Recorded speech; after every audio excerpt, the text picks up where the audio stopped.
नमस्कार.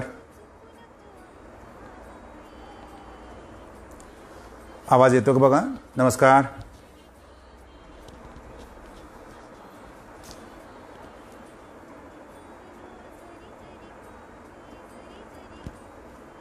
हॅलो.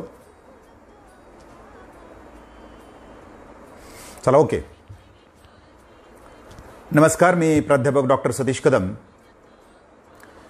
अध्यक्ष अखिल महाराष्ट्र इतिहास परिषद व इतिहास विभाग प्रमुख यशवंतराव चव्हाण महाविद्यालय तुळजापूर. आज आपण आई तुळजाभवानी हा विषय घेऊन या ठिकाणी चर्चा करणार आहोत. ही चर्चा करत असताना ज्यावेळेस आपण या महाशक्तीचा विचार करतो, महाशक्तीचा विचार करत असताना आपल्याला ज्ञात आहे की ज्या वेळेला या असणाऱ्या पृथ्वीतलावर 51 शक्तिपीठाची निर्मिती त्या ठिकाणी झाली, तर या 51 शक्तिपीठामध्ये आद्य शक्तिपीठ जे आहे ते अफगाणिस्तान प्रांतामध्ये, जे बलुचिस्तानचा जो भाग आहे बलुचिस्तानचा, त्या भागामध्ये हा जो काही आद्य जी शक्तिपीठ आहे त्या ठिकाणी पडतंय. तर याच्यामध्ये महाराष्ट्रातील जी काही 3.5 शक्तिपीठं ज्याला आपण म्हणतो, याच्यामध्ये अंतर्भाव आपल्याला होताना दिसून येत नाहीये. मात्र तरीसुद्धा देवी भागवतामध्ये जी 3.5 शक्तिपीठे या ठिकाणी सांगितलेली आहेत, तर त्या 3.5 शक्तिपीठापैकी जे तुळजाभवानीचं पीठ आहे, पूर्ण पीठ आहे, या पीठाचा आपल्याला या ठिकाणी विचार करायचा आहे. वास्तविक पाहता शक्तिपीठ स्थल आणि कालानुसार त्याची चर्चा, त्याचं महात्म्य वेगळं जरी असलं तर याच्यामध्ये सर्वातला जो बेसिक फरक आहे स्थल आणि नामाचा, तोच बाकी ही पार्वतीचं रूप आहे हे आपल्याला माहीतच आहे. या असणाऱ्या पृथ्वी तलावर अनिष्ट अशा प्रकारचे जे काही चालीरीती, रूढ परंपरा, याच्या विरोधात जी एक शक्ती, सर्व देवांचं पुंज एकवटलं आणि जी शक्तीनं या ठिकाणी पृथ्वीवर अवतार घेतला पार्वतीच्या रूपानं, तर याचा या ठिकाणी चर्चा करत असताना आपल्याला दिसून येत आहे की बघा की हे जी काही एक शक्ती एकवटली आणि या शक्तीमध्ये आपल्या देवतांनी कशा प्रकारे आपला सहभाग त्या ठिकाणी नोंदवलेला आहे. तर तो सहभाग नोंदवत असताना ज्याला आपण देवी म्हणतो, तर त्या देवीला प्रत्येक अवयवामध्ये त्या देवतेचं जे काही तेज आहे हे तेज सामावलेलं आपल्याला दिसतंय. तर त्या तेजामध्ये मुख दिलं शंकरानं, केस दिले यमानं, बाहू दिले विष्णूनं, स्तन दिले चंद्रानं, उदर दिले इंद्रानं, जघण दिले वरुणानं, नितंब दिले भूमीने, प्राय दिले ब्रह्मदेवाने, पायाची बोटं दिली सूर्य तेजाने, हाताची बोटे अष्टवसूने दिली, नासिकान कुबेरानं दिल्या आणि दात प्रजापितानं, तर डोळे अग्नीने दिलेले. म्हणजेच एकंदर ही जी शक्ती पृथ्वीवर पाठवत असताना, या पृथ्वीवर पाठवत असताना सर्व देवाचं तेज एकवटलं असं या ठिकाणी जे आपण म्हणतो, तर त्याच्यानुसार ही एक देवता या ठिकाणी निर्माण झाली. आणि देवता निर्माण झाल्यानंतर तिच्या हातामध्ये जे आयुध देण्यात आले आहेत, तर त्या आयुधाचा ज्यावेळेस आपण विचार करतो, तर त्यामध्ये आपल्याला दिसतंय की त्रिशूल शंकरानं दिलेला आहे, चक्र विष्णू, शंख वरुण, शक्ती अग्नीनं दिली, धनुष आणि भाता वायूनं दिलेला आहे, पाश वरुण, कमंडलू ब्रह्मदेवानं दिलं, जी खडग आहे ते खडग दिलं एमानं, हार आणि वस्त्रे क्षीरसागरानं दिली, परशु आणि कवच विश्वकर्मानं त्या ठिकाणी दिलं आहे. आणि जे देवीचं वाहन ज्याला आपण म्हणतो, तो सिंह दिला हिमालयाने. म्हणजेच एकंदर ही प्रत्येक आयुधाचा ज्यावेळेस आपण विचार करतो, तर त्या आयुधामध्ये आपल्याला दिसतंय की प्रत्येक देवाचं त्याच्यामध्ये तेजपुंज आलेलं आहे. मात्र जी गदा आहे देवीच्या हातामध्ये, तर ती गदाचं रहस्य आणखी आहे. कदाचित अनिष्ठावर कधीही गदा कोसळू शकते असं देवदेवतांना त्या ठिकाणी सूचित करायचे किंवा काय, असं आपल्याला या ठिकाणी असणाऱ्या या शस्त्रावरनं दिसून येतंय. तर हा शस्त्राचा ज्यावेळेस आपण विचार केल्यानंतर की आपण या महाराष्ट्रातल्या 3.5 शक्तिपीठाचा या ठिकाणी आढावा घेणार आहोत. मगाशी तुम्हाला मी सांगितलं की 51 शक्तिपीठामध्ये या 3.5 शक्तिपीठाचा तिथं अंतर्भाव होत नाही आहे. मात्र देवी भागवतामध्ये ही 3.5 शक्तिपीठं या ठिकाणी सांगितलीत. तर ही 3.5 शक्तिपीठं सांगत असताना एक जो श्लोक सांगितलेला आहे, तर त्या श्लोकाचं वर्णन फार छान आहे. त्याच्यामध्ये त्यांनी सांगितलंय, कोल्हापूर महास्थानम यत्र लक्ष्मी सदा स्थित मातोपुर द्वितीयच रेणुकाधिष्ठित परम तुळजापूर द्वितीय स्थान सप्तशृंगय तथैवच. म्हणजेच एकंदर ही जी 3.5 शक्तिपीठं कशी सामावलेली आहेत याचं याच्यामध्ये आढावा घेतलेला आहे. आणि ज्यावेळेस आपण ओंकाराचा आढावा घेतो तर ओंकारामध्ये ही 3.5 शक्तिपीठं कशी सामावलेत याचंही ह्या ठिकाणी एक छान अशा प्रकारचं वर्णन आपल्याला केलेलं दिसतंय. तर ज्यावेळेस ओंकाराचं रूप आपण घेतो तर त्या ओंकारामध्ये आपल्याला काय दिसतंय बघा. अकार म्हणजे माहूर आहे, उकार म्हणजे तुळजापूर आहे, मकार म्हणजेच कोल्हापूर आणि ओंकारातला वरचा जो अर्धचंद्र आहे, अर्धमात्रा ज्याला आपण म्हणतो, ते आहे सप्तशृंगी. म्हणजेच या असणाऱ्या महाराष्ट्रामध्ये आपल्याला ज्ञात आहे की जी 3.5 शक्तिपीठं आहेत, जे कोल्हापूरची महालक्ष्मी असेल त्याला आपण अंबाबाई म्हणतो, ते पूर्णपीठ आहे. तुळजापूरची तुळजाभवानी आणि माहूरची रेणुका हे पूर्णपीठ आहेत. आणि जी सप्तशृंगी आहे, वणीची सप्तशृंगी, हे अर्धपीठ आहे. तर यानुसार या 3.5 शक्तिपीठाचा ज्यावेळेस आपण विचार केला, मग तुळजापूरचं किंवा या तुळजाभवानीचं स्थान काय. ज्यावेळेस आपण पाहतो की तुळजाभवानी शब्द म्हटल्याबरोबर तुळजाभवानी आपल्या समोर येते. मग तिच्या असणाऱ्या अवताराची कथा काय नेमकी. तुळजाभवानीचा जो अवतार असेल तो अवतार कशा प्रकारे झाला, तर अवताराची कथा पाहत असताना आपल्याला असं दिसतंय की या गावचं जुनं नाव होतं चिंचपूर. कारण का, हा यमुनाचलचा जो प्रदेश आहे प्राचीन कालखंडातला, हा यमुनाचल प्रदेश म्हणजे आपण हिमालयाचा लहान भाऊ यमुनाचल म्हणता येईल.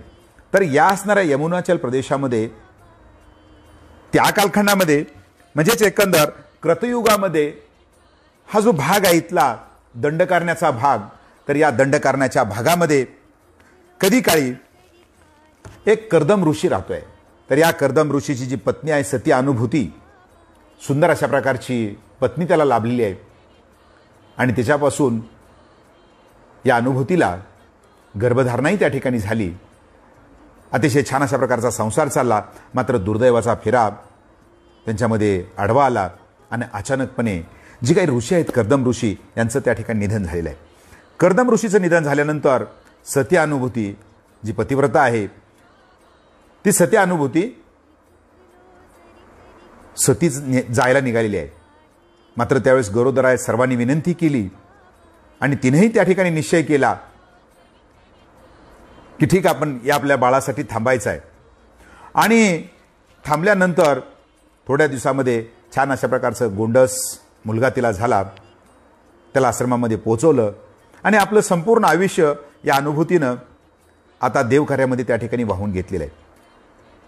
म्हणजे उलटी होऊन तपश्चर्या करणं ज्याला आपण म्हणता येईल, तर ती तपश्चर्या त्या ठिकाणी चालू केली आणि त्या तपश्चर्येमुळे तिचं जे तेजपुंज होतं ते आणखी खुललेलं आहे. आणि अशाच प्रकारे एकदा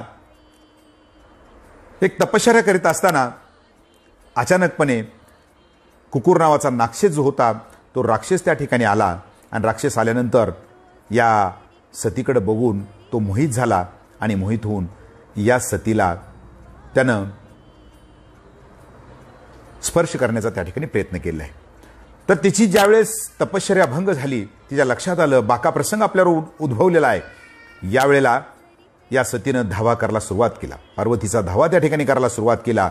आणि धावा करत असताना मला वाचव आता तू, माझी तपश्चर्या एवढी आहे, त्वरित माझं जे काही रक्षण असेल त्या माझ्या रक्षणासाठी तू आलं पाहिजे. आणि अशा रीतीनं या असणाऱ्या सतीसाठी, सती अनुभूतीसाठी जी पार्वती आहे, ही पार्वती त्या ठिकाणी जे दंडकारणी आहे याच्यामध्ये तिनं अवतार घेतलेला आहे. आणि या कुकुर नावाचा जो राक्षस होता त्याचा त्या ठिकाणी वध केला. आणि ज्यावेळेस सतीसमोर उभा आहे, सतीनं सांगितलं पार्वतीला की आता जसं माझं रक्षण या ठिकाणी केलं, तर तशाच प्रकारे ही जी बाकीचे प्रजाजन असतील ज्यांच्यावर असंख्य अशा प्रकारची संकट आहेत, यांचं रक्षण करण्याकरता तू या परिसरामध्ये तुझं वास्तव्य असावं, अशा प्रकारे त्या ठिकाणी सांगितलं. आणि त्यानुसार सतीच्या विनंतीनुसार जो आपलं तुळजापूरचं चिंचपूरचं जे ठाणं आहे, या ठाण्यामध्ये एक दरीमध्ये तिनं आपलं वास्तव्य त्या ठिकाणी ठेवलेलं आहे. तर अशा रीतीनं ही जी काही सती अनुभूती, या सती अनुभूतीच्या हाकेला ओ देऊन त्वरित धावून येणारी ती त्वरितावरून तुळजा आणि तुळजावरून तुळजा भवानी, अशा प्रकारचं नाव या असणाऱ्या देवीचं, तुळजा भवानीचं त्या ठिकाणी पडलेलं आपल्याला आढळून येत आहे. म्हणजेच भक्ताच्या हाकेला त्वरित धावून जाणारी ही त्वरिता तुळजा. आणि दुसरं एक या ठिकाणी आपल्याला सांगावं असं वाटतंय की खऱ्या अर्थानं तुळजा भवानीचा जो अवतार त्या ठिकाणी झाला, तो अवतारच एका स्त्री रक्षणाकरता आणि सती जाण्यापासून रोखण्याकरताही अवतार त्या ठिकाणी झालेला आहे. हे एक प्रकारचं वेगळेपण आपल्याला याच्यामध्ये इथं पाहता येईल. तर अशा रीतीनं ज्या ठिकाणी तिचं वास्तव्य आहे, तर त्या वास्तव्याला आज आपण तुळजापूर म्हणतो. म्हणजे चिंचपूरपासून तुळजापूरचा जो काही तिचा वाटचाल आहे, तर ती वाटचाल आपल्याला या ठिकाणी दिसते. आपण तुळजाभवानीचा ज्यावेळेस आढावा या ठिकाणी घेतो, तर आढावा घेत असताना आपल्याला विविध ज्यावेळेस भौगोलिक परिस्थितीचा बघा तुम्ही विचार करा. कोल्हापूर हे अगदी जमिनीवर सपाट अशा प्रकारच्या परिसरामध्ये, कदाचित त्या कालखंडामध्ये पन्हाळ्याचा जो प्रदेश असेल घनदाट जंगलाचा, मात्र तरी सुद्धा सपाट अशा प्रकारच्या मैदानी प्रदेशामध्ये तिचं वास्तव्य राहिलेलं दिसते आपल्याला, नदीकाठी पंचगंगा. तुळजापूरचं जे आहे ते तुळजापूरचं दरीमध्ये आहे आणि जे बाकीचं माहूर आणि सप्तशृंगी हे डोंगरावर आहे. म्हणजे असं तिन्हीमध्ये जी काही 4 क्षेत्र आहेत, याच्यामध्ये विविधता आपल्याला आढळून आलेली दिसून येते. मग तुळजापूरचा जो प्राचीन संदर्भ या ठिकाणी ज्यावेळेस आपण आढावा घेतो, प्राचीन संदर्भ नेमका काय, तर प्राचीन संदर्भ पाहता असताना आपल्याला असं दिसतंय की पहिला संदर्भ आपल्याला रामायणामध्ये आढळून येतो, जो मौखिक स्वरूपात सांगितला जातोय. तर तो कुठल्या प्रकारचा संदर्भ आहे पहा, की ज्यावेळेस सीतेच्या शोधाकरता राम निघालेल्या श्रीलंकेच्या दिशेनं जात असताना वन भटकत ते या असणाऱ्या दंडकारण्यामध्ये त्या ठिकाणी आले. आणि आल्यानंतर त्यांची मनस्थिती पाहून ही पार्वती आहे, या पार्वतीनं त्याला वाट दाखवण्याकरता रूप घेतलं आणि त्या डोंगराच्या एका बाजूला जाऊन थांबलेली आहे. राम ज्यावेळेस आले तर त्यांना, काय बाळ तुला अडचण काय आहे, तुला रस्ता कुठला हवा आहे का, मी सर्व रस्ता चुकलो अशा प्रकारे ज्यावेळेस सांगण्यात आलं, तर त्यावेळेस सांगितलं की जी काही पत्नी आहे सीतामाता, तर ती या दिशेला आहे. म्हणजेच एकंदर त्याला आपण दक्षिण पूर्व दिशेला म्हणतो, तर त्या दिशेला सांगण्यात आलं. आणि म्हणून ज्या असणाऱ्या शिलेवर, दगडावर ही माता तुळजाभवानी थांबली, तर त्याला आपण घाटशीळ म्हणतो. आणि त्याचबरोबर तुळजापूरमध्ये आणखी एक मंदिर त्या ठिकाणी आहे, जे की याचा पुरावा या ठिकाणी आपल्याला आढळतो, तो म्हणजेच रामवरदायनाचं मंदिर. तुळजाभवानी मंदिराच्या उत्तर दिशेला एक रामवरदायनीचं छान अशा प्रकारचं मंदिर आहे. आणि या रामवरदायनीचं जी मूर्ती आपण जर पाहिली, तर त्या मूर्तीमध्ये सुद्धा रामाला दिशा दाखवण्याकरता जो बोट केलेला आहे, तर ते बोट वरच्या बाजूला बोट दिसतंय. म्हणजेच एकंदर प्राचीन कालखंडामध्ये आपल्याला अशा प्रकारचे संदर्भ या ठिकाणी आढळून येत आहेत. त्यामुळं ज्यावेळेस रामाला लक्षात आलं ते सुद्धा अवतारी पुरुष आहेत, रामाने सांगितलं की ही आपल्याला रस्ता सांगणारी, वाट दाखवणारी ही दुसरी तिसरी कोण नसून ही माता आहे, ही तुळजाभवानी आहे. आणि म्हणून त्यात रामाने तिला सांगितलं की तू का आलीस, म्हणजे त्यावरून तू काही अशा प्रकारचा शब्द त्या ठिकाणी आहे. तू तर माझी आई आहेस, आणि म्हणून तुळजाभवानीला तू काही सुद्धा त्या ठिकाणी म्हटलं जातं. तर हे झाले प्राचीन कालखंडातले संदर्भ. स्कंद पुराण असेल किंवा बाकीच्या पुराणामध्ये सुद्धा याचं वर्णन आपल्याला आढळून आलेलं दिसून येत आहे. गुरुचरित्रामध्ये सुद्धा, म्हणजे जो 12व्या शतकात झालेलं गुरुचरित्र असेल, 12व्या-13व्या शतकात, तर त्याच्यामध्ये सुद्धा जे नंदीबुवा नावाचे जे ब्राह्मण आहेत, ज्यांना कुष्ठरोग झाला होता, तर ते तुळजाभवानीच्या चरणी या ठिकाणी प्रार्थना करायला बसले आणि त्यांचं जे काही जे रोग वगैरे असेल तो दूर झाला. म्हणजेच गुरुचरित्र एक असेल अशा प्रकारचं धार्मिक साधन ज्याला आपण म्हणतो, तर त्याच्यामध्ये तुळजाभवानीचा वर्णन या ठिकाणी आपल्याला आलेला आढळून येत आहे. दुसरा जो संदर्भ या ठिकाणी आपल्याला महत्त्वाचा आहे, जो ऐतिहासिक दृष्टीने आपल्याला पाहायचा आहे, तर त्या संदर्भामध्ये आपल्याला म्हणजे एकंदर तुळजाभवानीच्या लिखित संदर्भामध्ये आपण ज्यावेळेस जातो तर त्यावेळेला पहिला जो संदर्भ तुळजाभवानीचा सापडतो आपल्याला तो आहे तुळजापूर तालुक्यातलं सावरगाव. सावरगाव गावामध्ये मल्लिकार्जुन नावाचं एक मंदिर आहे. या मंदिरामध्ये एक शिलालेख आहे आणि या शिलालेखामध्ये शके 1086 म्हणजेच इसवी सन 1164चा एक शिलालेख आहे.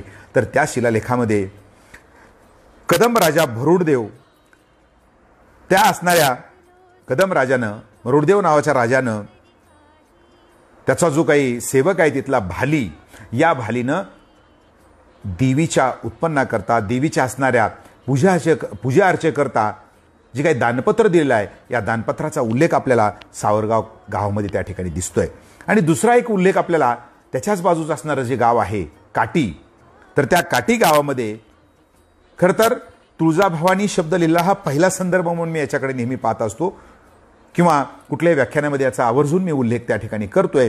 तर तो उल्लेख म्हणजेच काय आहे, काटी गावामध्ये एक मारुतीचं मंदिर आहे हेमाडपंथी. ही अजब घटना आहे. मारुतीचं मंदिर कुठे हेमाडपंथी नसतं, मात्र काहीतरी त्याच्यामध्ये पडापड झाल्यानंतर तो काय असेल प्रसंग आलेला, किंवा कदाचित तुळजाभवानीचं काठीमध्ये मंदिर, देवीचं मंदिर त्या ठिकाणी असावं कुठलं तरी. तर त्या काठी गावामध्ये एक जे हेमाडपंथी मारुतीचं मंदिर आहे आणि त्या मंदिराच्या पाठीमागच्या बाजूला हा शिलालेख अडकवलेला आहे, म्हणजेच एकंदर बसवलेला आहे. हे मी का बाकीची उजळणी केली तर बसवणे आणि मूळचा असणे ह्याच्यामधला हा फरक आहे. तर तो शिलालेख कसा का असेना, तो शिलालेख त्या लोकांनी जपला आपल्यासाठी महत्त्वाची गोष्ट आहे. तर यानुसार हा जो काही काठीचा शिलालेख आहे, तर तो काठीच्या शिलालेखाची जी कालगणना आहे, तर ती कालगणना आहे शके 1320 म्हणजेच इसवी सन 1398. म्हणजे 1398ला मराठवाड्यावर बहामणीची सत्ता होती.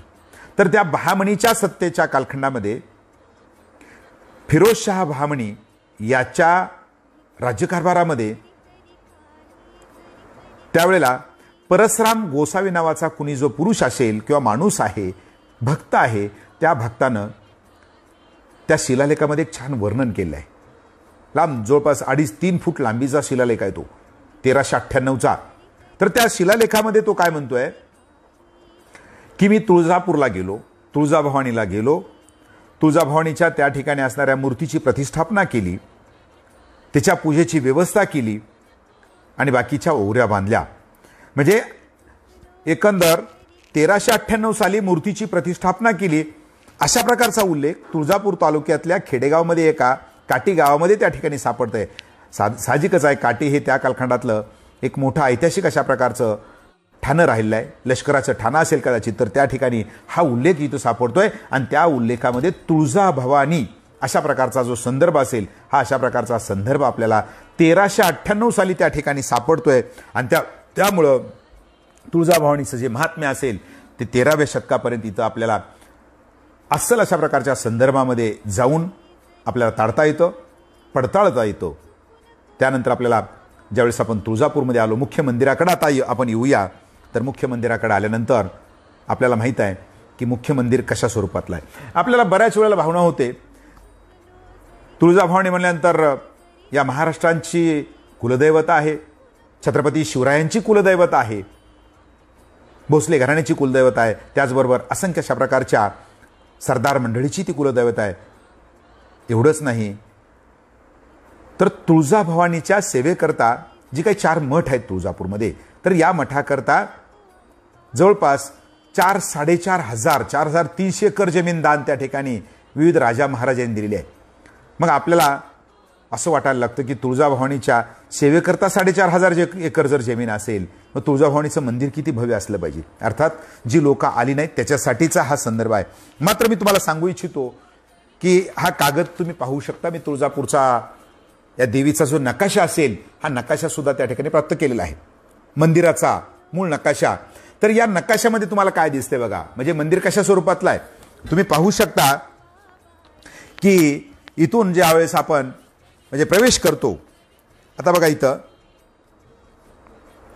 तर हा प्रवेश केल्यानंतर असा पकडायचा नकाशा आपल्याला. तर हा नकाशा पकडल्यानंतर बघा हे नकाशा तुम्ही बघू शकता. मी पुन्हा वर्णन याचं करेल. म्हणजेच एकंदर किती छोटाशा प्रकारचं जे मंदिर आहे हे मंदिर आपल्याला या ठिकाणी दिसतंय. आणि त्यामुळं म्हणजे ज्यावेळेस आपण याचं वर्णन करायला लागलो त्या मंदिराचं, तर त्यामध्ये पुन्हा एकदा आपल्याला मी सांगतोय की पुढच्या बाजूला ज्यावेळेस आपण तुळजापूरमध्ये जातो आणि तुळजापूरमध्ये गेल्यानंतर देवीच्या समोर उभा राहतो, महाद्वाराच्या समोर. एक जे महाद्वार आहे शहाजी महाद्वार, दुसरं जिजाऊ महाद्वार. तर या महाद्वाराची रुंदी जर आपण बाहेरचं जर माप काढलं तर ते नाममात्र 25.40 मीटर आहे. बघा म्हणजे 80 ते 85-90 फुटाचं मंदिर आहे फक्त. आणि जी लांबी जर आपण घेतली मंदिराची तर ती लांबी 44.40 मीटर आणि शेवट खालच्या बाजूला 9 मीटर, म्हणजेच एकंदर 60-65 मीटरची रुंदी आहे. म्हणजे 65 जरी धरला आपण 3-18 म्हणजे 200च्या आसपास रुंदी आहे. म्हणजे किती आपल्याला तसं जर पाहिलं तर मंदिर त्या मानानं आपल्याला इतरांच्या मानानं एवढं काय भव्य अशा प्रकारचं किंवा त्याची लांबी रुंदी किती छोटीशी आहे हेही आपल्याला त्या ठिकाणी म्हणजे त्याचं ज्यावेळेस भव्यता पाहतो देवीची तर त्यावेळेला याच्यामध्ये सहजपणे आपल्या ध्यानात त्या ठिकाणी येतंय. तर अशा रीतीनं ज्यावेळेस आपण 2 महाद्वार ओलांडले आपण आणि ओलांडल्यानंतर खाली प्रवेश करायला लागलो, प्राचीन कालखंडापासून याच्या बांधणीमध्ये कुठल्याही प्रकारचा फरक पडलेला नाही आहे. खालच्या बाजूला आपण आलो की पुढच्या बाजूलाच आपल्याला कल्लोळ दिसतंय. म्हणजे अनेक अशा प्रकारची जी काही तीर्थ असतील ही तीर्थ त्या ठिकाणी एकवटली, त्याला आपण कल्लोळ तीर्थ म्हणतो. आणि उजव्या हाताला आपण जर पाहिलं तर त्या ठिकाणी गोमुख आहे. म्हणजे जिथं साक्षात गंगेचं पाणी त्या ठिकाणी येतं म्हटलं जातं, तर ते गोमुख आपल्याला उजव्या बाजूला लागतंय. आणि समोर ज्यावेळेस आपण समोर जातो गेल्यानंतर गणेशाचं त्या ठिकाणी आगमन, गणेश त्या ठिकाणी समोरच दिसतोय. आणि गणेशाच्या समोर गेल्यानंतर म्हणजेच एकंदर तुळजाभवानी मंदिरामध्ये उतरल्यानंतर आपल्याला जो पहिला दरवाजा लागतो त्या पहिल्या दरवाजाचं नाव आहे सरदार निंबाळकर दरवाजा. आपल्याला आश्चर्य वाटायला लागतं की हा सरदार निंबाळकर नेमका कोण. खरं तर मंदिर संस्थांनं हे एक प्रकारचं अर्धवट ठेवलेला भाग असं आपल्याला म्हणता येईल. कारण का हा सरदार निंबाळकर नेमका कोण हा ज्ञात भाग नसतोच. बऱ्याच वेळेला लोकांनाही माहीत नसतं. शासन प्रशासनामध्ये सुद्धा याच्याविषयी नेहमी चर्चा होत असताना नेमका कोण याचं त्या ठिकाणी अवलोकन होत नाहीये. तर आपल्याला सांगावंसं वाटतंय की तुळजाभवानीचा जो परिसर आहे हा तुळजाभवानीचा परिसर इसवी सन 1318 पासून म्हणजे ज्या वेळेला देवगिरीच्या यादवांचं राज्य बुडालं, संपुष्टात आलं अल्लाउद्दीन खिलजीच्या रूपानं, आणि त्यानंतर म्हणजे 1318 पासून ते सलग 1948 म्हणजे 650 वर्ष हा मराठवाडा आणि त्याच्यामध्ये असणारं तुळजापूर याच्यावर मुस्लिम अंमल या ठिकाणी राहिलेला आपल्याला आढळून येतोय. तर या मुस्लिम अंमलामध्येच एक चांगली गोष्ट त्या ठिकाणी घडली. तर ती गोष्ट कुठली होती की ज्यावेळेस निजामाचा एक सेनापती 1707ला 20 फेब्रुवारी 1707 औरंगजेबाचं ज्यावेळेस नगर या ठिकाणी निधन झालं आणि त्याच्यानंतर त्याचा जो शाह आलम नावाचा मुलगा गादीवर आला आणि गादीवर आल्यानंतर त्यानं पुन्हा म्हणजे औरंगजेबानंतर पुन्हा आग्र्याला ज्यावेळेस गेला तर दक्षिणेमध्ये त्या ठिकाणी बेदिली माजली आणि त्याचा फायदा घेत औरंगजेबाचा एक दक्षिणेतला सुभेदार मीर कमरुद्दीन खान त्याचं नाव आहे, तर त्यानं निजाम ही पदवी त्या ठिकाणी धारण केली आणि 1724 साली मराठवाड्यावर निजामशाहीची स्थापना केली आहे. म्हणजे स्वतःचं स्वतंत्र राज्य निर्माण केलं. तर याच्याच कालखंडामध्ये निजामशाहीच्या हैदराबादच्या निजामाच्या कालखंडामध्ये एक सरदार जो पुढे आला तर त्या सरदाराचं नाव होतं रावरंभा निंबाळकर. तर त्या रावरंभाच्या रूपानं म्हणजे पहिली जहागिरी ज्या निजामानं त्याला दिली ती म्हणजे नळदुर्ग आणि तुळजापूरची जहागिरी दिली.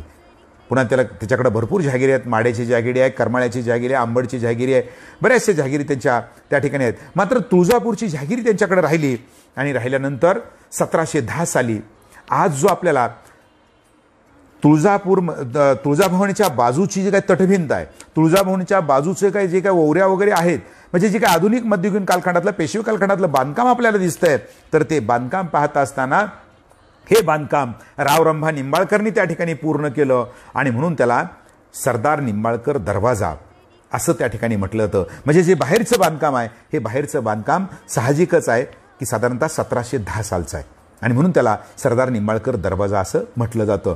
त्या दरवाजातून आपण प्रवेश केला की उजव्या हाताला एक नगारा लागतो. नगाऱ्याचा सुद्धा इतिहास त्या ठिकाणी महत्त्वाचा आहे. कारण का की हा जो नगारा आहे हा नगारा ऐतिहासिक आहे. कशा रीतीने ऐतिहासिक आहे तर तो आपल्याला ज्ञात आहे की 1761 साली पानिपतचं युद्ध झालं. तर या पानिपत युद्धामध्ये आपल्याला विजय मिळावा म्हणून 1760 साली म्हणजे 1 वर्ष अगोदर पेशव्यांनी तुळजाभवानीला नवस केला होता. नगाऱ्याचा नवस त्या ठिकाणी केलाय आणि नगाऱ्याचा नवस नुसता केला नाही तर तो नवसी फेडला. म्हणजेच एकंदर आगाऊ त्या ठिकाणी तुळजाभवानीला त्यांनी नगारा अर्पण केला आणि या असणाऱ्या महाराष्ट्राचा या मराठ्यांचा डंका उत्तरेमध्ये पसरू दे म्हणून हा नगारा त्या ठिकाणी अर्पण केलाय आणि तो नगारा आजही तुळजाभवानीच्या वापरात आहे. तो रोज पूजेच्या वेळेला वाजवला जातो. तो नगारा म्हणजेच काय की पानिपतची साक्ष आहे. त्यानंतर आपण पुढे जाऊया. पुढे गेल्यानंतर डाव्या बाजूला एक मोठी अशा प्रकारची घंटा लागते. थोडा आत आहे, लवकर दिसत नाही आहे. तर ती घंटा त्या ठिकाणी पूजेच्या वेळेला वाजवली जाते. तर त्याची वाजवणारी माणसंसुद्धा म्हणजे त्याला घंटे म्हटलं जातं किंवा घाटीवाले म्हटलं जातं. घाटीवाले कदम घराणा एक तर ते वाजवलं जातं. त्यांना तशा प्रकारचं नाव देण्यात आलं आहे. मग पुन्हा मंदिरामध्ये आपण प्रवेश करतो. समोरच्या बाजूला होमकुंड त्या ठिकाणी लागतं आहे आणि होमकुंडाच्या समोर आपण ज्यावेळेस होमकुंडाकडं म्हणजे देवीकडे तोंड करून मध्ये उभा आहोत. समोरच्या बाजूला होमकुंड आहे. होमकुंडाच्याच डाव्या बाजूला एक पार आहे. ओटा ज्याला आपण म्हणता येईल. तर तो पार सुद्धा अतिशय ऐतिहासिक अशा प्रकारचा पार आहे. त्याला पिंपळाचा पार किंवा पालखीचा पार म्हटलं जातं. कारण का की ज्यावेळेस आपल्याला माहीत आहे की तुळजाभवानी शिमोल्लंघन खेळते आणि खेळल्यानंतर एक प्रदक्षिणा मारल्यानंतर तिची जी पालखी ऐतिहासिकपणे पालखी त्या असणाऱ्या पारावर टिकविली जाते आणि म्हणून त्याला पालखीचा पार म्हटलं जातं. तसंच उजव्या बाजूला जर आपण पाहिलं होमकुंडाच्या उजव्या बाजूला जर पाहिलं तर तिथं एक पार आहे. त्याला लिंबाचा पार म्हटलं जातं किंवा त्याला गोंधळाचा पार म्हटलं जातं. म्हणजे जो गोंधळ विधी आहे आपला तुळजाभवानीचा करायचा तर तो विधी तिथं त्या असणाऱ्या पारावर पार पाडला जातो. तर त्यानंतर ज्यावेळेस आपण मंदिराकडे जाऊया. आता मंदिराकडे गेल्यानंतर आत्ताच मी वर्णन तुम्हाला करतोय की बाजूच्या ओवऱ्या बाजूचं बांधकाम हे सर्व काही या निंबाळकरच्या कालखंडामध्ये झालं. म्हणजे 18व्या शतकामध्ये 1710 म्हणजे 1750च्या आसपास हे जे काय असेल बांधकाम पूर्ण झालेलं आहे. तर हे बांधकाम झाल्यानंतर मात्र तुळजाभवानीचा जो आतला जो भाग आहे तर आतला भाग म्हणजेच कोणचा भाग आहे त्याला आपण म्हणता येईल मंदिराचा जो भाग असेल तर तो मंदिराचा भाग मात्र आपल्याला हेमाडपंथी शैलीतला दिसतोय. म्हणजे मंदिर हे पूर्णपणे हेमाडपंथी शैलीतला आहे. यादवांचा जो पंतप्रधान आहे हेमाद्री पंत पंडित तर याच्या शैलीतून निर्माण झालेले मंदिर ज्या असणाऱ्या शैलीला किंवा त्या बांधकामाला कुठं चुना वाळू वगैरे असा कुठल्याही प्रकारचा त्याची मटेरियलची गरज त्या ठिकाणी पडली नाही अशा प्रकारचं मंदिर हे आपल्याला त्या ठिकाणी हेमाडपंथी शैलीतलं दिसतंय. तर या मंदिराचा सुद्धा मी थोडक्यात जो काही नकाशा असेल हा नकाशा आपल्यासमोर मांडलेला आहे. हे नकाशे म्हणजेच अधिकृत अशा प्रकारचे नकाशे आहेत. मी काढलेले नकाशे आहेत, शासकीय नकाशे आहेत आपल्या पुढे मांडतोय मी. तर हे जे काही नकाशे असतील तर त्या नकाशानुसार मंदिराची रचना कशा प्रकारची आहे. ज्यावेळेस आपल्याला माहीत आहे की मंदिरामध्ये आपण समोर प्रवेश करतो हेमाडपंथी शैलीतलं मंदिर आहे. तर या मंदिरामध्ये प्रवेश केल्यानंतर आपण उजवीकडे मध्ये गेलो. मध्ये गेल्याबरोबर आपल्याला जो पहिला जो काही मंडप त्या ठिकाणी म्हणता येईल आपल्याला किंवा एकंदर सभागृह त्या ठिकाणी असेल सभा मंडप लागतो.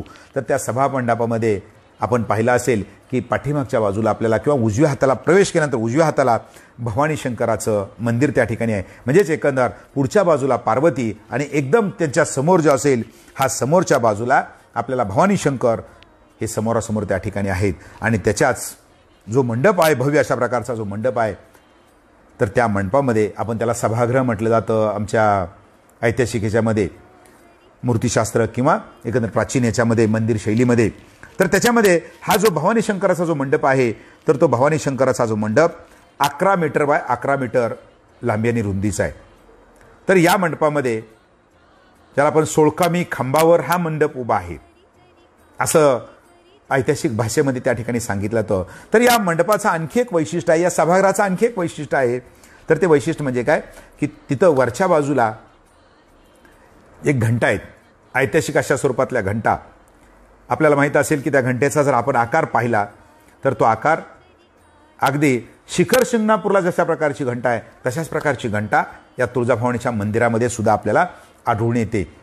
म्हणजे असं म्हटलं जातं की चिमाजी आप्पांनी वसईचा किल्ला जिंकल्यानंतर पोर्तुगीजाकडून ज्या काही घंटा आणल्या तर त्यावेळेला त्याचा जो आकार असेल पोर्तुगीज बनावटीचं, कारण का त्याच्यावर सुद्धा क्रॉस आहे, म्हणजेच एकंदर ही जी घंटा असेल ही घंटा कदाचित म्हणजे पोर्तुगीज शैलीतून बनवली असेल किंवा कुठून तरी त्या ठिकाणी आणून या ठिकाणी बसवले असेल. अशा प्रकारे स्पष्टपणे त्या ठिकाणी त्या मूर्ती घंटेचा ज्यावेळेस आपण विचार करतो, अभ्यास करतो त्यावेळेला इथं दिसून येत आहे.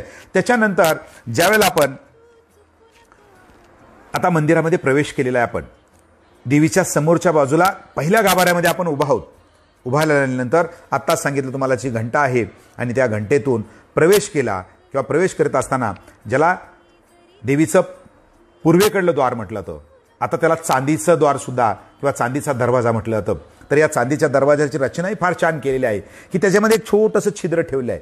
म्हणजेच एकंदर सकाळी रात्री बंद केल्यानंतर देवीचं त्या असणाऱ्या छोट्या छिद्रातून दर्शन व्हावं आणि त्याचबरोबर सकाळी उघडण्यापूर्वी त्या असणाऱ्या छिद्रातून देवीचं अवलोकन करायचं, मग दरवाजा उघडायचा आहे. तुळजाभवानीचं सर्व काही वेगळंच आहे. वेगळं म्हणजे या अर्थानं वेगळं आहे, हिची पूजाविधी वेगळा आहे, परंपरा वेगळा आहे देवीचं. कारण का की आपण ज्यावेळेस बघितलं की मंदिर जरी शासकीय ताब्यामध्ये असलं तरी सुद्धा मंदिराचा सर्व सेवा ह्या अजून सुद्धा खाजगी स्वरूपात त्या ठिकाणी किंवा ज्याला आपण सेवेकरी म्हणता येईल, मानकरी म्हणता येईल, यांच्या स्वरूपाने त्या ठिकाणी चालवली जाते. ज्यावेळेस मंदिर आपण पाहिलं की मंदिर सकाळी उघडायचं आहे, त्याच्याकरता एका मठाकडे ती जबाबदारी आहे, पानेरी मठ म्हणता येईल आपल्याला.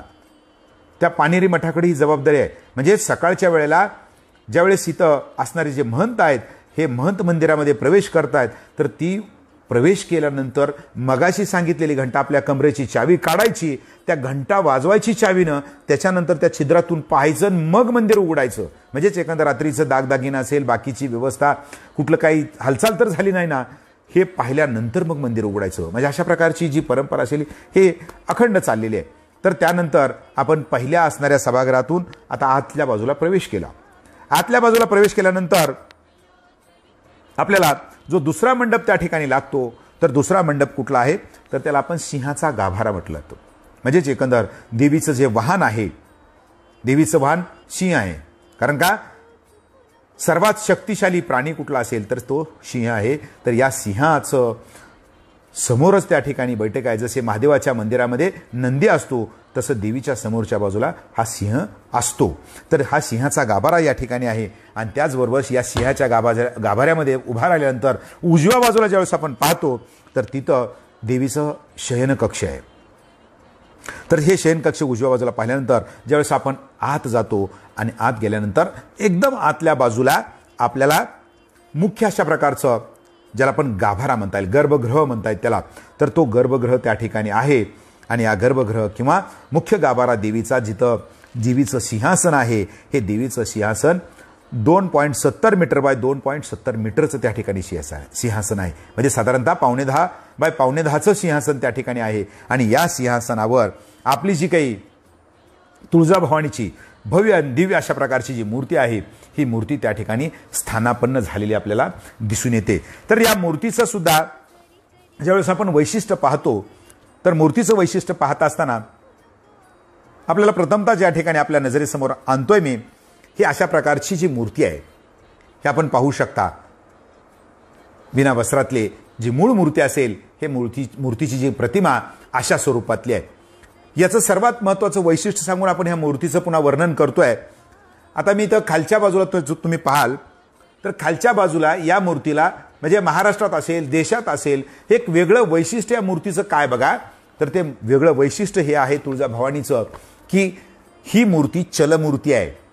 तुळजाभवानीची मूर्ती चलमूर्ती आहे. म्हणजेच एकंदर अशी कुठल्याही प्रकारची मूर्ती नाही की उत्सवाकरता ही मूर्ती काढली जाते. खालच्या बाजूला ही जी असेल इथं एक साधारणतः फूट किंवा पाऊण फुटाचा एक कूस आहे, दगडी अशा प्रकारचा कूस खालच्या मूर्तीच्या बाजूला शेवटच्याला जसं शेपूट असतं तशा प्रकारचा कूस आहे. आणि जी मगाशी सांगितलं सिंहासनाचा जो काय गाभारा आहे, सिंहासन जे आहे, तर याच्यामध्ये हे 2 विटा ठेवलेल्या आहेत, दगडी विटा, आणि याच्यामध्ये हे कूस जो असेल अशा प्रकारे त्या ठिकाणी बसतो. म्हणजेच एकंदर ही जी चलमूर्ती आहे ही तुळजाभवानीचं सर्वात महत्त्वाचं वैशिष्ट्य म्हणून सुद्धा याच्याकडे पाहता येईल. तर ही मूर्ती चलमूर्ती आहे आणि नुसती चल नाही, तर याच्याकरता वर्षातून 3 वेळेला ही मूर्ती काढून मगाशी सांगितलेल्या शयनकक्षामध्ये ही मूर्ती ठेवली जाते किंवा तिला निद्रावस्थामध्ये ठेवलं जातं. म्हणजेच एकंदर त्याला मी दिवी झोपली म्हणतो. वर्षातून 3 वेळेला दिवी झोपते. तर त्या दिवी झोपण्याचा जो कालावधी आपण जर पाहिला तर ते 3 टप्प्यामध्ये आहेत. जो पहिला टप्पा जो असेल म्हणजे वर्षातून 3 वेळेला म्हणजे जवळपास 21 दिवस दिवी झोपते. तर ते आहे पहिला जो काही तिचा झोपण्याचा कालावधी आहे तो आहे शारदीय नवरात्रीच्या अगोदर 8 दिवस.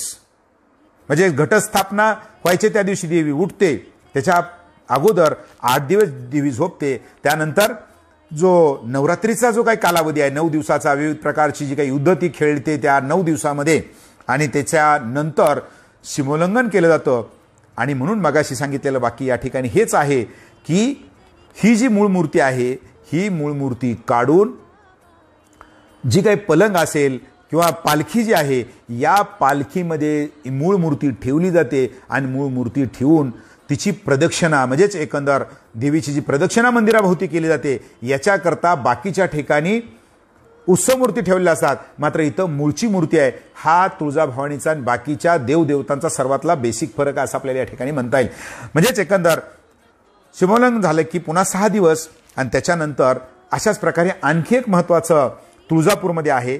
तर ते महत्त्व काय, तर तुळजापूरमध्ये 2 नवरात्र महोत्सव त्या ठिकाणी होत आहेत. मगा सांगितल्यासारखं की शारदीय नवरात्र महोत्सव जे की महाराष्ट्रभर साजरा केला जातो आणि शाकंभरी नवरात्र महोत्सव जो चैत्र महिन्यामध्ये असतो तो केवळ तुळजापूरमध्ये या शक्ती देवतेच्या ठिकाणी तिथं साजरा केला जातो. तर यावेळेला सुद्धा शाकंभरीच्या नवरात्रीच्या अगोदर 7 दिवस मूर्ती त्या ठिकाणी झोपवली जाते किंवा ती निद्रावस्थेमध्ये त्या ठिकाणी राहते. आणि यामुळं म्हणजे पहिले 8 दिवस पुन्हा 6 दिवस आणि शाकंभरीचे 7 दिवस असं 21 दिवस जी मूर्ती आहे तुळजाभवानीची त्या ठिकाणी झोपवली जाते.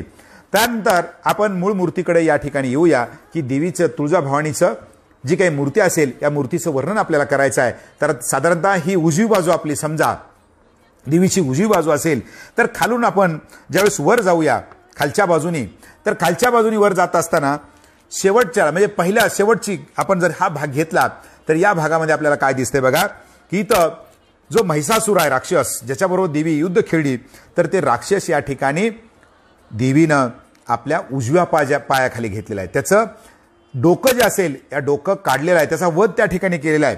आणि ही जी मूर्ती जी असेल आपलं महिषासुराची तर ही खालच्या बाजूला या ठिकाणी दिसते आपल्याला. त्याच्यानंतर उजव्या बाजूला आपण येऊया, इथं मार्कंडेय जे ऋषी आहेत हे मार्कंडेय ऋषी त्या ठिकाणी जी पोथी असेल ती सांगत त्या ठिकाणी बसलेले आहेत. त्याच्यानंतर वरच्या बाजूला आपण जर पाहिलं इथं तर ते वरच्या बाजूला काय आहे तर देवीचा जो काही वाहन आहे सिंह, हे सिंह त्या ठिकाणी मूर्तीवर शिल्पांकित केलेले आपल्याला आढळून येतात. त्याच्यानंतर जे हात आहेत त्या हातामध्ये शस्त्र कुठल्या प्रकारचे आहेत, त्याच्यामध्ये पहिलं जे शस्त्र असेल तो बिछवा आहे, त्याच्या वरच्या बाजूला बाण आहे, त्याच्या वरच्या बाजूला चक्र आहे. आणि पाठीमागं जर देवीच्या पाहिला आपण पाठीमागची बाजू तर त्या पाठीमागच्या बाजूला बाणाचा भाता आहे देवीच्या पाठीवर. आणि त्याच्या पुढं आपण गेलो वरच्या बाजूला इकडं 2 ही आहे बाजू आणि ही बाजू एवढा स्पष्टपणे आपल्याला दिसतंय. तर त्याच्यामध्ये आपल्याला काय दिसतंय बघा, एका बाजूला चंद्र आहे, हे चंद्र दिसतोय आपल्याला आणि इकडच्या बाजूला सूर्य आहे. तर हा चंद्र आणि सूर्य आपण ज्यावेळेस पाहतो तर हे चंद्र आणि सूर्य कशाकरता कोरलेले असतात, तर जोपर्यंत तुझी जी कीर्ती आहे, जोपर्यंत चंद्र आहे, जोपर्यंत सूर्य आहे, तोपर्यंत तुझी कीर्ती अखंड राहो अशा प्रकारे या ठिकाणी यांना सांगायचं असतं.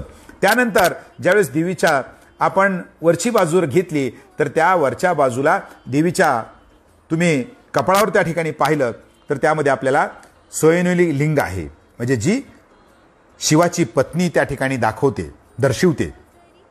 त्यानंतर आपण हाताकडे पुन्हा येऊया की देवीचे जे काही हात आहेत म्हणजेच एकंदर जी देवीची मूर्ती असेल त्याच्या डाव्या बाजूला आपल्याला दिसतंय पहिल्यांदा आहे शंख आहे, त्याच्यानंतर धनुष्य आहे आणि खालचा जो हात असेल तर त्या खालच्या हातामध्ये आपल्याला दिसते पानपात्र आहे. म्हणजेच ही जी काही आयुध त्या ठिकाणी आहेत आणि शेवटचा जो हात आहे, 2 हात ज्याला आपण म्हणता येईल, हे झाले आपल्याला 3 दोन्ही 6 हात झाले. आणि शेवटचे जे 2 हात आहेत लांब, इकडच्या बाजूचा हा इकडच्या बाजूचा एक हात आणि इकडच्या बाजूचा हात, तर या 2 हातामध्ये काय की देवीनं त्रिशूलानं या महिषासुराचा त्या ठिकाणी वध केलेला आहे. आणि हा उजव्या हातानं वध केल्यानंतर जो डावा हात आहे तर त्या डाव्या हातानं जी शिंडे असेल त्याची जी काही गर्दन आहे, त्याचं मुख आहे ते पकडलेले या ठिकाणी आपल्याला दिसतंय. तर अशा प्रकारे ही जी काही देवीची मूर्ती पाहिल्यानंतर देवीच्या मूर्तीच्या अंगावर सुद्धा मूळचे सुद्धा अनेक अशा प्रकारचे चिन्ह तर झालेच, मात्र अलंकार सुद्धा भरभरून त्या ठिकाणी अलंकार मूर्ती घडवताना त्या असणाऱ्या तज्ज्ञांनी, त्या असणाऱ्या भक्तांनी त्या ठिकाणी अतिशय व्यवस्थितपणे कोरून ठेवलेले आपल्याला दिसत आहेत. त्याच्यामध्ये मंगळसूत्र आहे किंवा हार आहे, तिथं बाजूबंद आहेत, कमरपट्टा त्या ठिकाणी घातलेला आहे, देवीच्या हातामध्ये बांगड्या त्या ठिकाणी आहेत आणि शेवटच्याला आपण पाहिलं पायामध्ये तोडे आहेत, जोडवे आहेत. म्हणजेच एकंदर वरच्या बाजूला मंगळसूत्र आणि खालच्या बाजूला जर आपण पाहिलं की जोडवे, पैंजण, तोडा हे सर्व काही अलंकार या असणाऱ्या तुळजाभवानीला त्या ठिकाणी म्हणजे घडवून त्या ठिकाणी दिलेले आहेत. म्हणजेच एकंदर गंडकी शिळेतली साधारणपणे 3 फूट उंचीची ही जी मूर्ती आहे, ही मूर्ती ज्यावेळेस आपण पाहतो समोरासमोर, तर त्यावेळेला निश्चितच आपले जे भाव आहेत आपल्या मनामध्ये एक दिव्यत्वाची त्या ठिकाणी प्रचिती येते, एक प्रकारचा कॉन्फिडन्स ज्याला आपण म्हणता येईल, हा कॉन्फिडन्स त्या ठिकाणी आपल्या मनामध्ये आल्याशिवाय राहत नाहीये. तर यानंतर ही जी मूर्ती आपण पाहिली, ही मूर्ती पाहिल्यानंतर देवीच्या जवळपास दररोज 4 पूजा त्या ठिकाणी होतात. तर त्या 4 पूजा कुठल्या?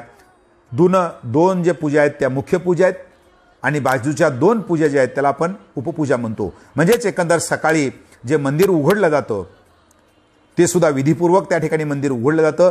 मंदिर उघडल्यानंतर देवीचं चरणतीर्थ म्हणजे जे पाय असेल तर पादुका वगैरे धुतल्या जातात, त्याला आपण चरणतीर्थ म्हणतो. तर चरणतीर्थ केलं जातं आणि त्याच्यानंतर तशाच प्रकारे रात्री 11 वाजता किंवा 10 वाजता वेगवेगळ्या प्रकारच्या सण उत्सवानुसार इथल्या वेळा थोड्याशा बदलतात. तर रात्रीच्या वेळेला मंदिर बंद करत असताना सुद्धा मंदिर दिवसभर जी काय अस्वच्छता त्या ठिकाणी झाली असेल हे स्वच्छ धुतलं जातं आणि स्वच्छ धुवून तिथं जी काय असेल देवीचा परिसर धुवायचा मधला आणि ते मंदिर बंद करायचं. त्याच्या वेळेला जी पूजा केली जाते त्याला प्रक्षाळ पूजा म्हटलं जातं. म्हणजे सकाळचं चरणतीर्थ, रात्रीची प्रक्षाळ पूजा आणि ज्या ह्याला आपण उपपूजा म्हणतो. आणि ज्या 2 मुख्य पूजा आहेत तर त्या पूजा म्हणजेच काय की सकाळी साधारणतः 9-10च्या वेळेला केलेली जी पूजा असेल तर त्याला आपण अभिषेक पूजा म्हणतो, सिंहासन पूजा म्हणतो. म्हणजे भक्तांचं जी काय नवस सहाय्यास पार पडण्याचं काम. म्हणजे तुळजापूरला 2 वेळेला या पूजा केल्या जातात. म्हणजे सकाळची 9 आणि 10च्या दरम्यान केली झालेली पूजा ती साधारणतः 12 वाजेपर्यंत त्या ठिकाणी चालते. आणि तशाच प्रकारे संध्याकाळी सुद्धा 6-7च्या दरम्यान एक पूजा, तशाच प्रकारची सिंहासन पूजा 9-10 वाजेपर्यंत त्या ठिकाणी चालते. तर या 2 पूजा त्या ठिकाणी देवीच्या दृष्टीनं महत्त्वाच्या आहेत. त्यानंतर म्हणजे देवीचं जर आपण पाहिलं तर देवीमध्ये काय सांगितलेलं आहे, प्रत्येकाला बाकीच्यासारखं नाही आहे इथं तुळजापूरमध्ये. म्हणजे एकंदर आला कुठलाही भाविक, घेतला प्रसाद, गेला मंदिरामध्ये दर्शन घेतलं आणि आला. जर तुम्हाला देवीचे पूजाविधी वगैरे काही करायचे असतील तर तुळजापूर हे बाकीच्या 4 क्षेत्रापेक्षा वेगळं आहे. कारण का इथं नवस सायास किंवा ज्याला आपण म्हणता येईल कुलाचार केले जातात. प्रत्येकाचे कुलाचार या ठिकाणी केले जातात आणि या कुलाचाराकरता इथं पुजारी आपले ठरलेले आहेत. म्हणजेच तुळजापूरमध्ये ढोबळमने 3 प्रकारचे पुजारी या ठिकाणी आहेत. कदम भोपे पुजारी, पाळीकर पुजारी आणि त्यानंतर उपाधी पुजारी.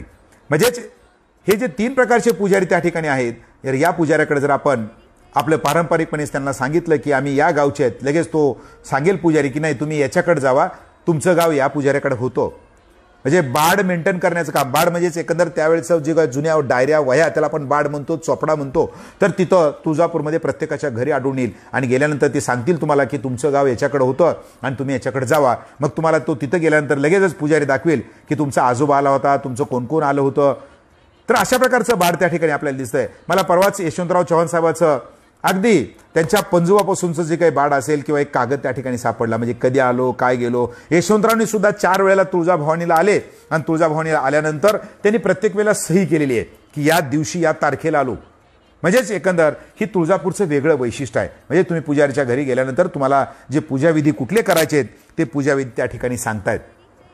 तर हे सांगितल्यानंतर जे याच्याकरता म्हणजे जसं पुजारी सांगितले तशाच प्रकारची 4 मठही मग मी ज्याचं आता वर्णन केलं होतं, तर त्या मठाची सुद्धा सेवा या ठिकाणी महत्त्वाची आहे. म्हणजे ब्रह्मचर्याचं पालन करून जो मठाचा मठाधिपती असेल तर त्यानं देवीच्या सेवेमध्ये त्या ठिकाणी अखंडपणे रात्रंदिवस राहायचं आहे. तर देवीच्या पाठीमागच्या बाजूला जिथं शिवाजी छत्रपती शिवाजी राजे महाद्वार म्हटलं जातं, देवीच्या अगदी चिटकून पाठीमागं, तर तिथं 2 मठ आहेत. तर त्या 2 मठामध्ये त्याला आपण पानेरी मठ म्हणतो आणि दुसरा जो आहे मळेकरी मठ आहे अगदी चिटकून. तर त्या मठाचं नेमकं काम काय आहे, तर सकाळी मगाशी सांगितल्यासारखं जो पानेरी मठ आहे, देवीचं जी काही दरवाजा असेल तो उघडणं असेल किंवा देवीचं स्नान जी काही बाकीचे विधी असतील इतर पूजाबरोबर ते पार पाडण्याचं काम या पानेरी मठाला करायचं आहे.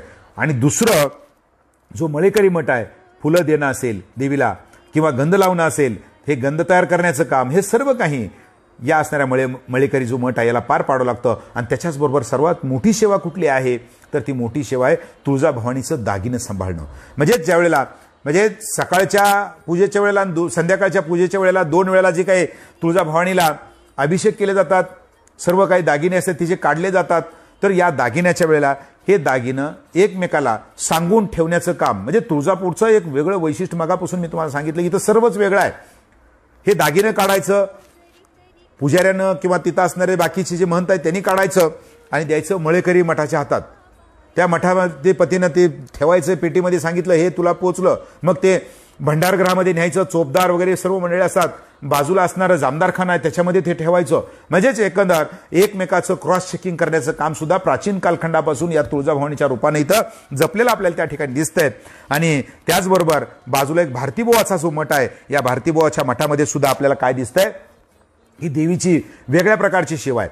कारण का तुळजाभवानी तो मठ जो आहे, तुळजाभवानीचं आत्ताच सांगितलं छत्रपती महाद्वार शिवाजी महाद्वार, तर त्या महाद्वारातून खाली ज्यावेळेस तुम्ही पाहता तर पाहिल्यानंतर तुम्हाला आराधवाडी नावाचं छोटंसं जी वस्ती आहे आणि त्याच्यासमोर एक तिथं तुम्हाला मठ दिसतो, त्याला भारतीबुवाचा मठ म्हटलं जातं. तर या भारतीबुवाच्या मठामध्ये देवी सोंगट्या खेळण्याकरता त्या ठिकाणी जातात, अशा प्रकारे त्या ठिकाणी म्हटलं जातं. आणि त्यामुळं म्हणजे ज्या वेळेला इथं तुम्हाला पूजा करायची आहे तर त्यावेळेला देवीला बोलवण्याचा सुद्धा एक विधी आहे.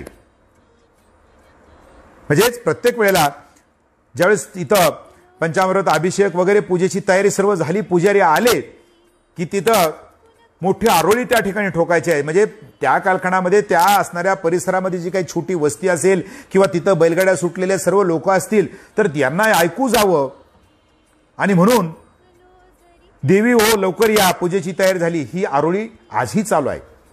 आणि मग देवीचं सिंहासन वगैरे सर्व काही त्या ठिकाणी जो पुढचा पार पाडला जातं. तर या भारतीबुवाच्या मठामध्ये आपल्याला देवीच्या सोंगट्या वगैरे आजही मांडलेल्या त्या ठिकाणी आढळून येतात. आणि दुसरा जो मठ आहे तो दशावतार मठ, जो मठ देवीच्या उत्तरेकडच्या बाजूला आहे. तर उत्तरेकडच्या बाजूला हा दशावतार मठामध्ये नाथपंथीयाचा त्या ठिकाणी वावर होता, ज्या मठामध्ये औरंगजेबाचं वास्तव्य त्या ठिकाणी राहिलेलं आहे. बऱ्याचशा संध्या त्या मठाकडे आहेत. तर या मठाचं वैशिष्ट्य वेगळं आहे. या मठाधिपतीला वर्षातून फक्त एकदाच देवीला जायची परवानगी आहे किंवा पूर्वेकडचा उंबरा ओलांडायची परवानगी एकदाच आहे. त्याची कथा वेगळी आहे की त्यांनी देवीने सांगितलं त्यांना की तू काशीला तिकडं किंवा गंगेला इतर ठिकाणी का जातो, सर्व काही कुंड इथंच आहेत, तू कशाला जातो बाकीच्या पर्यटनाला. सर्व देवतांचं तेज आपल्याच ठिकाणी असताना मात्र ते गेले. आणि गेल्यानंतर त्यांनी परत आल्यानंतर म्हणजे देवीचं त्यांना आठवण झाली असेल, गंगेमध्ये त्या ठिकाणी असणारं जी काय आपली काठी नारळ जी काय असेल तिथं टाकलं आणि परत आले. आणि परत आल्यानंतर ज्यावेळेस देवीच्या दर्शनाला चालले आणि ज्यावेळेस गोमुखाला गेले तर ती त्यांना सर्व साहित्य तिथं टाकलेलं इथं दिसलं. अशा प्रकारची कथा त्या ठिकाणी सांगितलं ते. आणि म्हणून देवीनं त्यांना रागवलं, आता मला पुन्हा तू न सांगता गेलास किंवा सांगून सुद्धा गेलात, आणि म्हणून त्यांना तशा प्रकारे परवानगी दिलेली नाहीये. तर या मठाकडे कुठलं काम आहे मग, तर या मठाकडे देवीची जी काही झाडलोट असेल, म्हणजे जो परिसर आहे देवीचा, हा परिसर साफ करण्याचं, स्वच्छता ठेवण्याचं काम या मठाकडे आहे.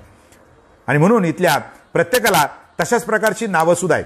म्हणजेच एकंदर पलंगाची सेवा करतो त्याला पलंगे, देवीची छत्री धरतो त्याला छत्रे, देवीच्या आतल्या बाजूला जे घट बसतात, प्रयाग नावाचे जे काही व्यक्ती आहेत तर ते घट बसतात त्याला घटे म्हटलं जातं. तशाच एकंदर जो झाडलोट करतोय त्या झाडलोट करणाऱ्याला तिथं नाव आहे झाडपिडे. म्हणजेच प्रत्येकाची नावं, दिवटे, बुधले, ही नावं त्या ठिकाणी पूर्वापार त्या ठिकाणी चालत आलेली आपल्याला आढळून येत आहेत.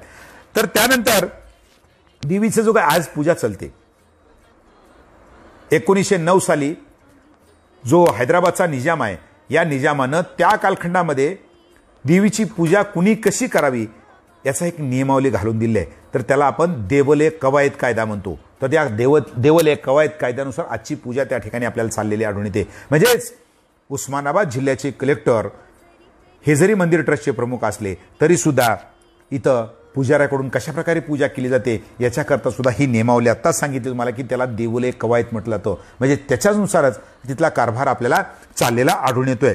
तर हा कारभार चालत असतानाच आणखी एक 2-4 वैशिष्ट्य या ठिकाणी आपल्याला सांगायचे आहेत. तर ती वैशिष्ट्य कुठली आहेत की तुळजापूरला म्हणजे जे सण समारंभ आहेत, वर्षातून जवळपास 4 ते 5 वेळेला महापूजा त्या ठिकाणी होत आहेत. रुचितर पूजा आहेत. मग महापूजा म्हणजेच एखादा उत्सव जो असतो आपल्याला, गुढीपाडवा असेल किंवा आपला दिवाळीचा पाडवा असेल, चंपाषष्ठी असेल, जे महत्त्वाचे सण असतील तर त्या महत्त्वाच्या सणाच्या दिवशी तुळजाभवानीला विशेष अशा प्रकारचे अलंकार त्या ठिकाणी घातले जातात. एकंदर जे तुळजाभवानीला जे अलंकार आहेत तर त्या अलंकाराच्या सुद्धा जवळपास 7 पेट्या त्या ठिकाणी आहेत. तर त्या 7 पेट्यामध्ये ज्यावेळेस महत्त्वाचं महालंकार पूजा म्हणता येईल आपल्याला, तर ते अलंकार पूजेमध्ये सुद्धा वेगळं अशा प्रकारचे अलंकार या ठिकाणी घातले जातात. तर त्या अलंकाराची 2-4 जे नावं मी आपल्या पुढे मांडतोय, तर नेत्रजोड त्याच्यामध्ये आहेत, नथ आहे, हे सर्व काही सोन्याचं, मोत्याचा तुरा आहे, कलगी जडाव, पायातला जो जडाव असतो तो जडाव सुद्धा आहे, कांजोड आहे, बिंदी बिजवरा, शिरपेच आहे वरच्या बाजूला, तन्मयी सोन्याचीच, देवीचं मंगळसूत्र, कंठा, सतलडा, मुकुट आहे, पट्टी जडावाची आहे, पदक आहेत, मोठमोठी अशा प्रकारची पदकं आहेत, पुन्हा पदक जडावाचं आहे, चंपाकळीची माळ आहे, माणिकाची माळ आहे आणि सूर्यहार आणि चिंताक. याच्यामध्ये आणखी एक महत्त्वाचा दागिना या ठिकाणी आपल्याला पाहायचा आहे. वेनेरी कडी आहे आणि महत्त्वाचं आता सांगितलं ते दागिना कुठला आहे तर शिवरायांनी अर्पण केलेली मोहराची माळ आहे. म्हणजे 101 मोहरा, 103 मणी त्याच्यामध्ये आहेत आणि 101 मोहरा आहे. त्या ही मोहराची माळ म्हणजेच एकंदर 1560 ग्राम 830 मिलीची माळ आहे. म्हणजे मी माळ योगायोगानं माझंही नशीब, मी भाग्य समजतो की मागच्या वर्षी ABP माझावर आम्ही या दागिन्यावर एक रिपोर्ट केला होता. त्यावेळेला ही सर्व दागिने मी हातानं त्या ठिकाणी हातामध्ये घेण्याचं भाग्य मला लाभलं. तर एकंदर ही जी काही माळ आहे 101 मोहराची, म्हणजे पैशाच्या आकाराचे मोहरा आहेत आणि त्या मोहरावर एका बाजूला राजा शिवछत्रपती आणि दुसऱ्या बाजूला आई तुळजाभवानी असे शब्द कोरले आहेत. ती त्यावेळची माळ, तोच दोरा, तोच सर्व काही आजही त्या ठिकाणी आपल्याला आहे. आणि हे असणारं आपल्याला जी काही महापूजा म्हणता येईल आपल्याला, विशेष अलंकार पूजा, या दिवशी हे दागिने घातले जातात. तर त्यानंतर पुतळ्याची माळ आहे, हरफर रेवड्याची माळ आहे, पादुका आहेत, त्या खडावा आहेत, हिऱ्याचे हार आहेत, सोन्याने नेकलेस आहेत. फक्त हे मी एक सांगितलं, असे 7 आहेत वेगवेगळ्या प्रकारचं. याच्यामध्ये एक वैशिष्ट्य आपल्याला म्हणून सांगता येईल की वेगवेगळ्या प्रकारचे जसे आपले हे असतात, मसाल्याचे पदार्थ असतात, त्या प्रत्येक मसाल्याच्या पदार्थाचे दागिने तिथं आहेत. काही फ्रेंचांचे दागिने आहेत. एक तर माळ जवळपास 2-2.5 फूट लांबीची माळ त्या ठिकाणी आहे. म्हणजे देवीला घातली की तिच्या पायापर्यंत 3 फुटापर्यंत त्या ठिकाणी पोहोचते. तर हे असं वैशिष्ट्यपूर्ण अशा प्रकारचं दागिनं आपल्याला त्या ठिकाणी दिसतंय. आणि याच्यामध्ये कुठल्याही प्रकारचा खंड, कुठल्याही प्रकारचं काही झालेलं आपल्याला आढळून येत नाही. अजून सुद्धा दागिने जे असतील हे व्यवस्थितपणे तशाच प्रकारे आपल्याला तिथं रोज घातले जात आहेत आणि सेवा त्या ठिकाणी बजावली जाते. हे वैशिष्ट्य म्हणून आपल्याला या ठिकाणी पाहता येईल. म्हणजेच जी तुळजाभवानी आहे, ही तुळजाभवानी आपल्याला आपल्या कुळाचा उद्धार करणारी, आपल्या मनातलं जे चिंतन आहे, मागणी आहे, ही पूर्ण करणारी देवी, आपल्याला करोडोनं देणारी देवी असेल. मात्र तिचा जर आपण सकाळचा नैवेद्य जर पाहिला, तुळजाभवानीला आपल्याला देते सोन्याचं, पंचपक्वानाचं ताटामध्ये जेवण्याकरता आपल्याला आशीर्वाद देते.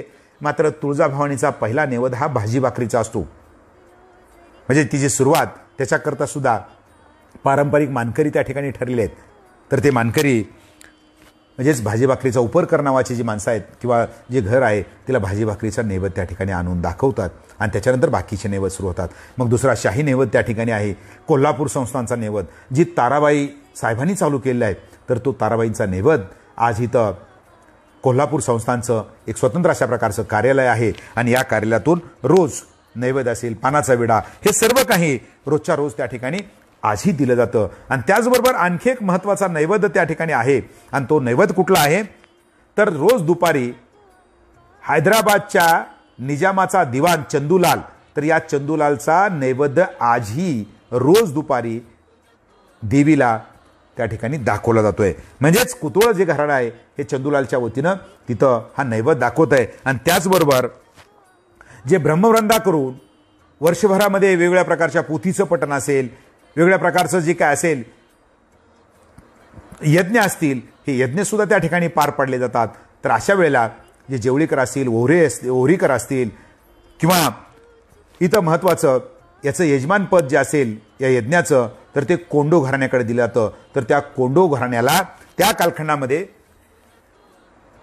350 रुपये निजाम सरकारकडून त्या ठिकाणी मिळायचे. म्हणजेच त्या कालखंडापासून आजतागायत ही निजामानं सुद्धा ही जी देवीची जी सेवा असेल ही अशाच अखंडपणे त्या ठिकाणी चाललेली आढळून येते. तर ही जात असतानाच आपल्याला सुरुवात आपण केली होती की ही शिवरायांची कुलदैवता आहे, भोसले कुलांची कुलदैवता आहे. तर अशा वेळेला या भोसले कुलाच्या कुलदैवतेच्या वेळेलाच आपल्याला त्याची आठवण या ठिकाणी निश्चितपणे होते. कारण का की तुळजाभवानी आणि राजे शिवाजी महाराज यांचं नातं किती अतूट आहे. अनेक बखरीमध्ये त्याचं वर्णन आहे. प्रत्येक वेळेला महाराज या आईचा धावा करताना त्या ठिकाणी दिसतात. एवढंच नाही तर महाराजांनी ज्या 3 तलवारी बाळगलेल्या आहेत आपल्या समोर, आपल्या सोबत, मानाच्या तलवारी ज्याला आपण म्हणता येईल, तर त्या मानाच्या तलवारी म्हणजेच कुठल्या आहेत त्या, एक जी तलवार आहे ती तुळजा आहे, दुसरी तलवार भवानी आहे आणि तिसरी जगदंबा तलवार आहे. म्हणजेच महाराजांच्या मुख्य तलवारी 3 आहेत. तर त्या तिन्ही तलवारीमध्ये आपल्याला दिसतंय की त्या तिन्ही तलवारीला नावं ही तुळजाभवानीची आहेत. हे किती मोठं वैशिष्ट्य या ठिकाणी आपल्याला म्हणून पाहता येईल. तर शिवरायांचं तर आगमन या ठिकाणी आहे. शिवरायांचं आगमन किती वेळेला झालं असेल निश्चितपणे सांगता येत नाहीये. या संभाजीराजांनी, छत्रपती संभाजीराजांनी तुळजाभवानीला 2 घोडे आणि 1 सिंह अर्पण केला. अशा प्रकारचं दानपत्र त्या ठिकाणी आहे. राजाराम महाराज किंवा ताराबाईच्या रूपानं आपण मी मग सांगितलं की जी सेवा चालू आहे अजून सुद्धा अनेक गावं त्या ठिकाणी दान दिलेली आहेत, त्याची सेवा अखंडपणे त्या ठिकाणी चालू आहे. छत्रपती शाहू महाराज ज्यांचा औरंगजेबाच्या कैदेतून सुटका झाल्यानंतर तुळजापूरला या ठिकाणी आगमन झाले आहे. तुळजापूरला ते आवर्जून आलेले आहेत. आणि सर्वात महत्त्वाचा आणखी एक उल्लेख या ठिकाणी मला करायचे आहेत. तर ते उल्लेख काय की 1728 साली पहिले बाजीराव पेशवे यांनी सुद्धा परिवारासह तुळजाभवानीचं दर्शन घेतलेलं आहे. याचे अस्सल कागद या ठिकाणी आपल्याकडे उपलब्ध आहेत. आणि दुसरा महत्त्वाचा आणखी एक संदर्भ, बाजीराव तर आले, मात्र बाजीरावांच्या जी बहीण आहेत अन्नूबाई, ज्यांना इचलकरंजीच्या घोरपडेला दिलं होतं, ज्यांनी इचलकरंजी संस्थानचा कारभार त्या ठिकाणी केला, त्या अन्नूबाई पेशव्यांच्या कन्या ह्या तुळजापूरला आल्या आणि तुळजापूरला आल्यानंतर देवदर्शन घेतलं. आणि दुर्दैवानं या अन्नूबाई साहेबांचं निधन तुळजापूरमध्ये झालेलं आहे. पेशव्यांची एक कन्यांचं निधन तुळजापूरमध्ये त्या ठिकाणी झालेलं आहे. आणि दुसरं म्हणजेच काय आहे की शेवटचे सेनापती आपले बापू गोखले लढतायत हे स्वराज्य वाढवण्याकरता किंवा टिकवून ठेवण्याकरता. त्यांचं त्यामध्ये पंढरपूर परिसरामध्ये त्यांना वीरमरण आलं आणि बापूजींची ज्या पत्नी आहेत यावेळेला तुळजापूरमध्ये आहेत. तर अशा रीतीनं हा जो तुळजापूरचा जो महिमा असेल, हा तुळजापूरचा महिमा अखंड अशा प्रकारचा वर्णावा किती असा प्रश्न त्या ठिकाणी मला पडतो.